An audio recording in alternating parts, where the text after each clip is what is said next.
Hello' everyone, কি খবৰ আপোনালোকৰ? আশা কৰোঁ আপোনালোক সকলোৱে ভালে আছে আৰু বৰ্তমান মই ভালে আছোঁ।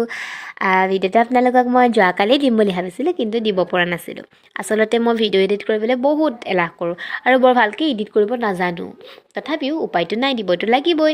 যিহেতু মই ফেচবুক কণ্টেণ্ট ক্ৰিয়েটৰ হিচাপে এটা কাম হাতত লৈছোঁ, সেয়েহে দিবলগীয়া হৈছে। পৰাপক্ষততো ফেচবুক পোষ্ট ডেইলি দিব লাগে, কিন্তু মইহে দিব নোৱাৰোঁ। মইতো কিমান দিনৰ মূৰত দিওঁ মই নিজেও নাজানো, কাটচিট কেতিয়াবাহে দিওঁ। বাকী যি কি নহওক, মই আহিছোঁ আমাৰ বাৰ পথাৰলৈ। বায়ে অকলে বুলি বাক অলপ সহায় কৰি দিওঁ বুলি আহিলোঁ। আৰু এইবাৰ পথাৰ ধান বহুত ধুনীয়া, সকলোৰে পথাৰ এইবাৰ একদম সোণালী, মানে বহুত ধুনীয়া হৈছে ধান।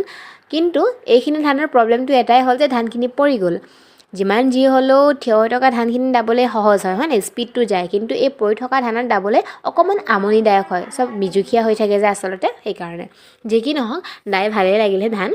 আৰু এটা কথা নহয়, এইবাৰ যে অসমততো প্ৰায় চাগে ধান পোকে খাইছিলে হয়নে? আপোনালোকৰ ফালে হৈছিলেনে? আমাৰ ফালে যে ইমান পোকে ধৰিছিলে নহয় ধানত, মানে ক'বলৈ বাকী নাই।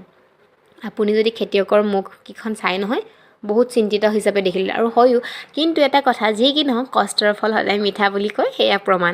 ইমান পোকে খোৱাৰ পাছতো যে ধান ইমান ধুনীয়া হৈছে, কোনো মানে ভবাই নাছিলে, মানে বহুত ধুনীয়া হৈছে এবাৰ ধান। আৰু আপোনালোকৰ ফালে কেনেকুৱা হৈছে কমেণ্ট কৰি জনাব। আৰু মোৰ ভিডিঅ'বোৰ আপোনালোকে এনেকৈ চাই যাব, মৰম দিব, লাইক কমেণ্ট শ্বেয়াৰ কৰিব। পুনৰ লগ পাম মই আপোনালোকক নতুন এটা ভিডিঅ'ত। আজিলৈ ইমানতে আহিছোঁ, বাই বাই।